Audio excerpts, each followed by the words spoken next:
فأنا ناصح لإخواني بالصدع بالحق تبيض وجوههم. السكوت في مسألة الحزبية يضرها، فاصدع بما تؤمر وأعرض عن المشركين.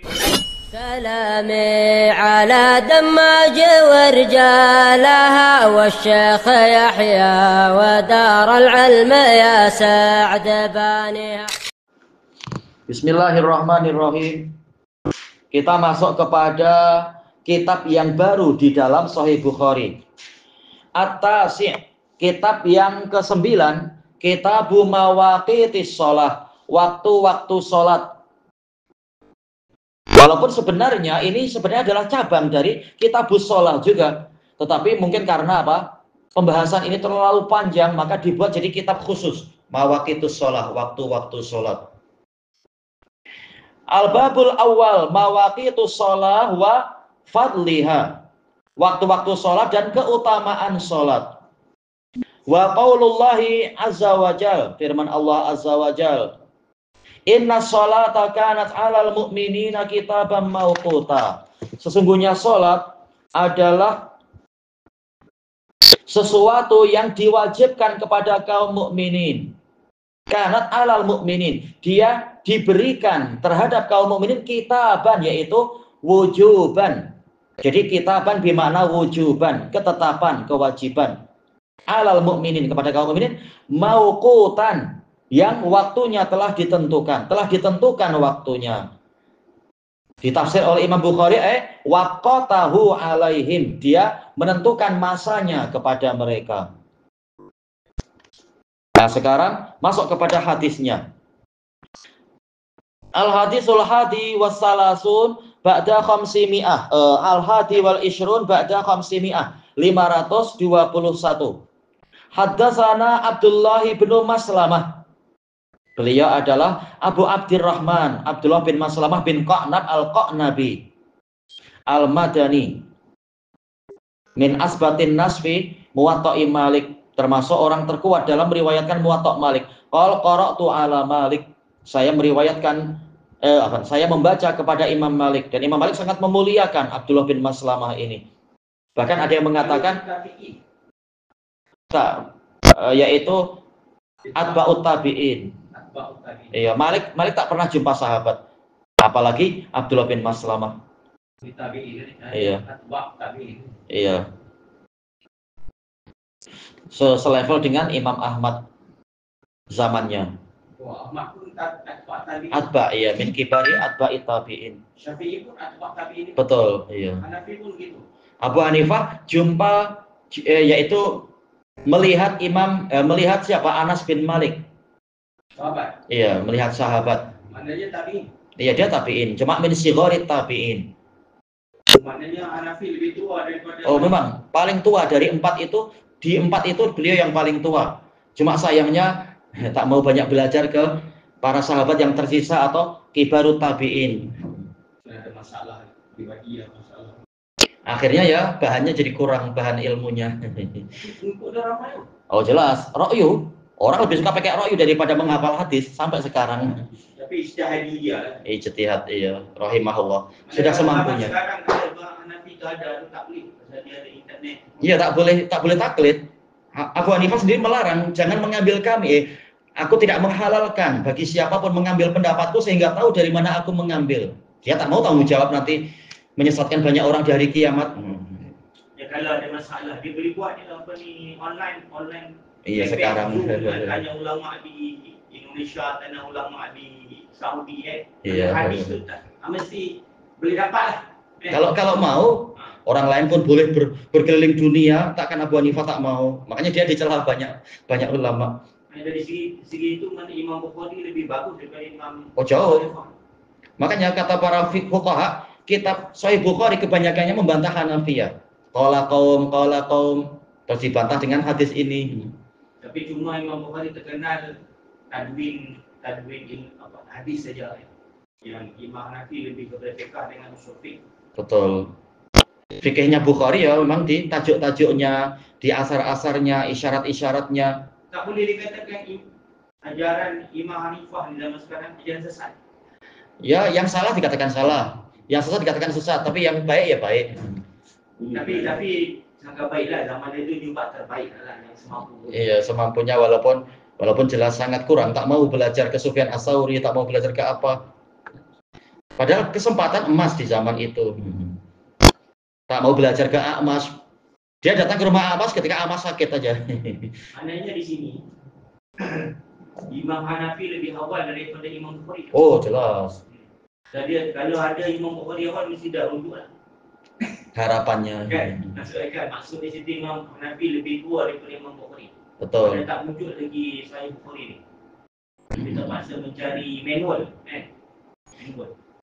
Dia di Kufah ada Sufyan Ats-Tsauri, di Kufah ada A'mash dan lain-lain. Kufah berkembang besar, tapi dia hanya belajar ke Hamad bin Abi Sulaiman dan beberapa saja. Tapi dari segi pengaruh dia lebih tinggi daripada A'mash dan Sufyan Ats-Tsauri. Jelas orang suka pakai ra'yu. Sampai sekarang orang Allah juga tahu. ya betul. Allah suka dengan dia juga tahu. Jadi benar kan? Sekarang lebih famous ke Azhar yang pakai ra'yu daripada betul-betul belajar ke yang ahli hadis. Orang lebih suka pakai ra'yu, lebih mudah. Tak perlu hafal-hafal, pakai ra'yu, bolehlah. Lebih mudah. Orang malas belajar hadis dan hafal hadis. Kalau orang mengajar gambaran, dia tak faham tu kedudukan antara Imam Bukhari, Hanafi. Orang tak faham bila kita kan orang nampak kan. Pasal apa benda tu berlaku.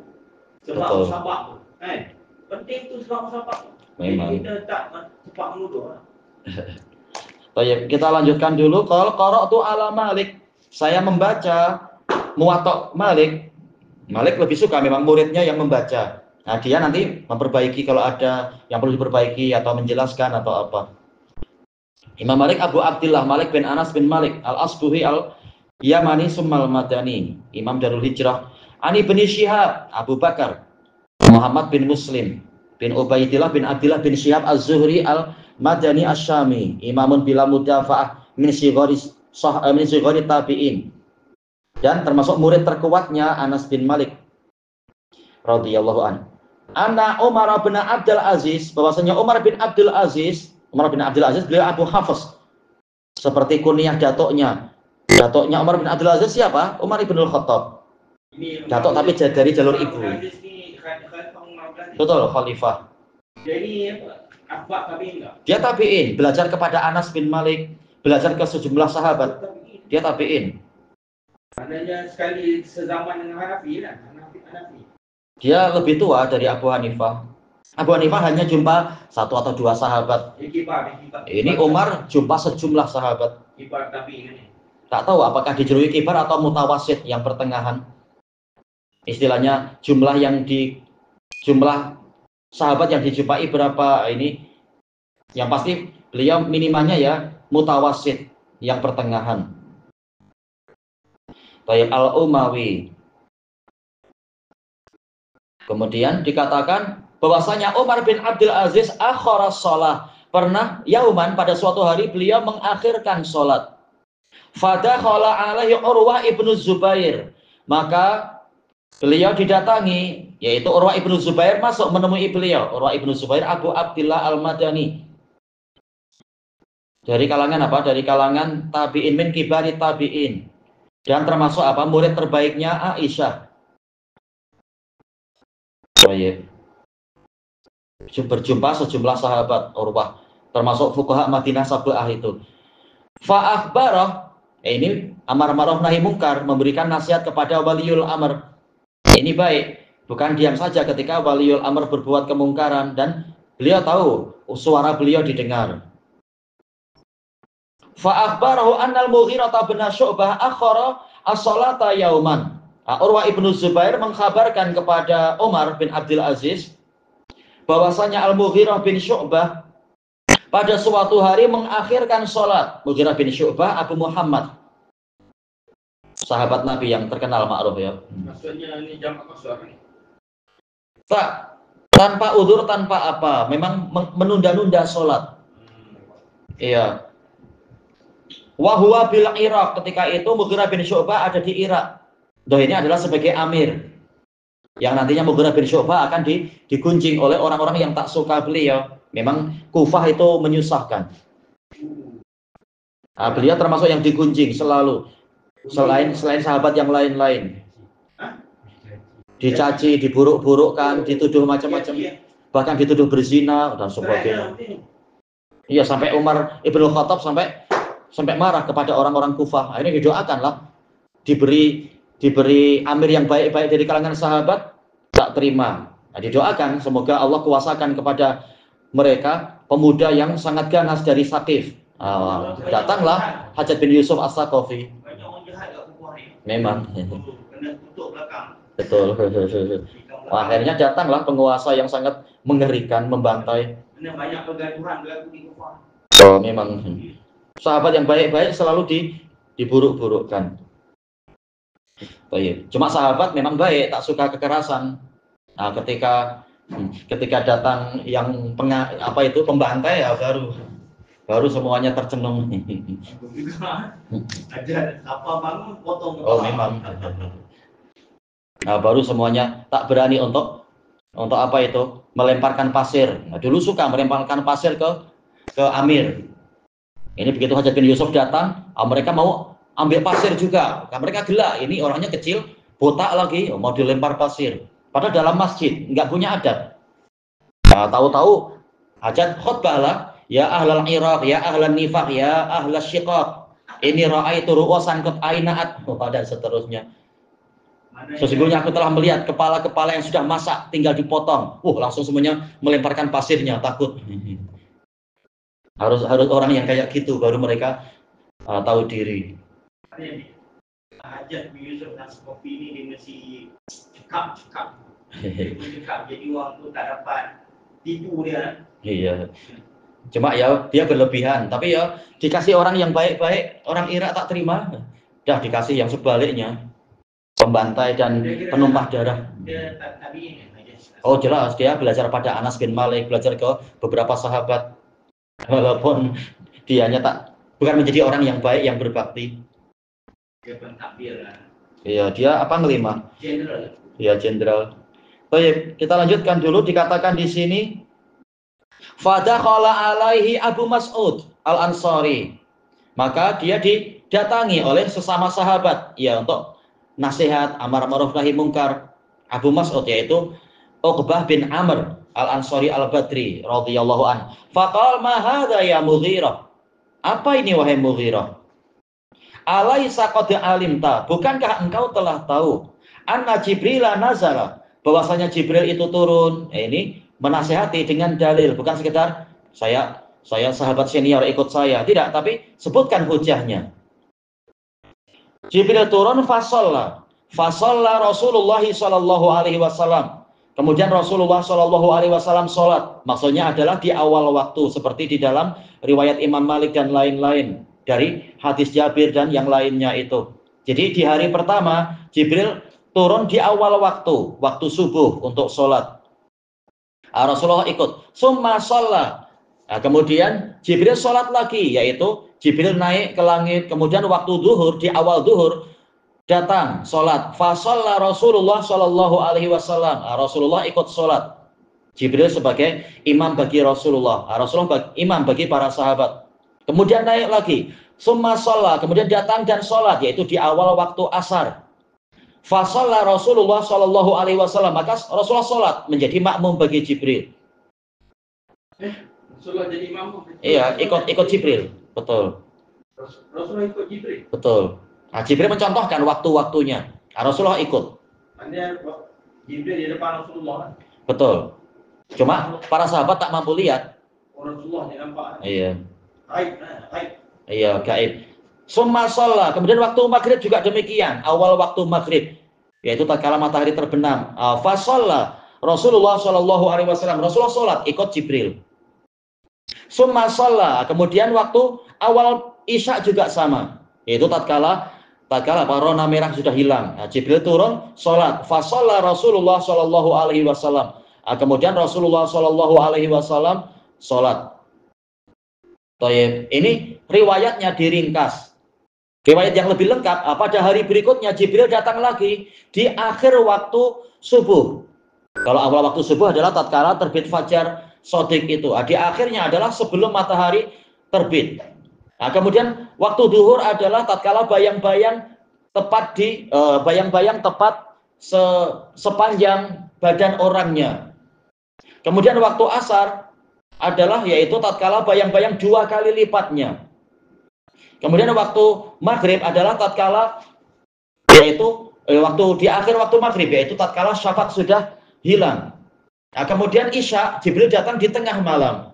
Nah, kemudian Jibril mengatakan apa itu baina hadza ini mawaqitus shalah, di antara dua inilah waktu-waktu sholat tadi. Isya itu dekat subuh pun Jibril datang. Bukan, yaitu di tengah malam. Itu dikatakan waktu ikhtiyari.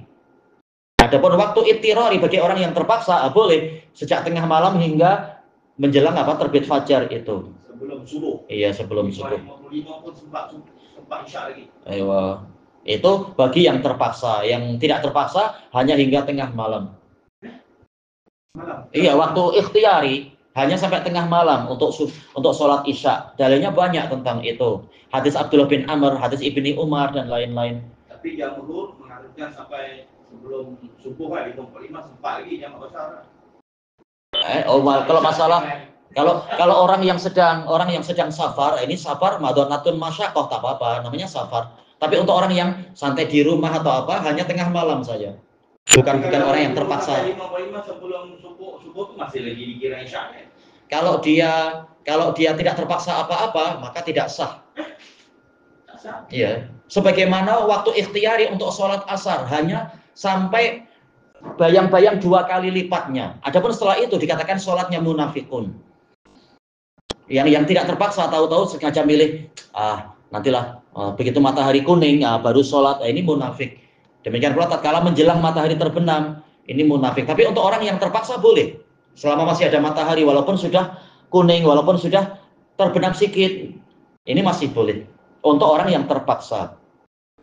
Jadi waktu terbagi 2, ikhtiyari dan ittirari. Cuma ini kita membahas hadis Jibril dulu. Dikatakan bihada umirtu, dengan inilah aku diperintahkan, yaitu antara 2 waktu sholat. Walaupun hadis ini memang jadi diringkas ya, hanya di awal waktu dulu. Sebenarnya kelengkapannya adalah Jibril datang 2 hari. Hari pertama di awal waktu, hari kedua di akhir waktu. Lalu Jibril mengatakan di antara 2 waktu inilah waktu sholat. Kemudian faqala Umar li Urwah, maka Umar berkata pada Urwah, i'lam ma tuhaddisu bih, ketahuilah apa yang Anda hadiskan, yaitu hendaknya Anda betul-betul yakin, betulkah ini? Nah, i'lam, yaitu Anda yakin atau tak ini? Yaitu sepertinya kata para ulama, Umar bin Abdul Aziz belum tahu bahwasanya waktu sholat itu ada batasnya. Dia menyangka bolehlah nanti-nanti. Menunjukkan walaupun beliau belajar dan jadi fuqaha, boleh jadi ada hadis yang beliau belum tahu. Apalagi Umar itu berkuasa bila, yaitu tatkala Hajjaj bin Yusuf sudah mati. Dan memang terkenal di zaman Bani Umayyah, di masa pemerintahan Marwan dan seterusnya itu, Bani Umayyah sering mengakhirkan sholat. Bayangkan, sholat Jumatnya di zaman Umar, di zaman siapa itu? Di zaman Hajjaj bin Yusuf, sholat Jumatnya adalah tatkala matahari hampir terbenam. Itu sholat Jumat ya, bukan sholat asar, sholat Jumat. Jadi sudah biasa orang-orang Bani Umayyah mengakhirkan sholat. Terbenam itu masa batu maghrib. Iyalah harusnya. Yang tidak mau ikut penggal kepala. Tapi itu rasanya beda. Ya setelah itu memang membuat kacau. Betul. Makanya dalam hadis yang diriwayatkan oleh Imam Muslim, Rasulullah bersabda kepada Ibnu Mas'ud, nanti sepeninggalku ada penguasa-penguasa yang mengakhirkan sholat. Maka sholatlah pada waktunya sendirian, kemudian ikuti mereka. Biar tidak timbul kekacauan. Karena pemerintah selalu mengawasi. Nah, makanya ketika Umar berkuasa, pernah beliau mengakhirkan sholat karena sudah terlanjur biasa pemerintah Bani Umayyah macam itu.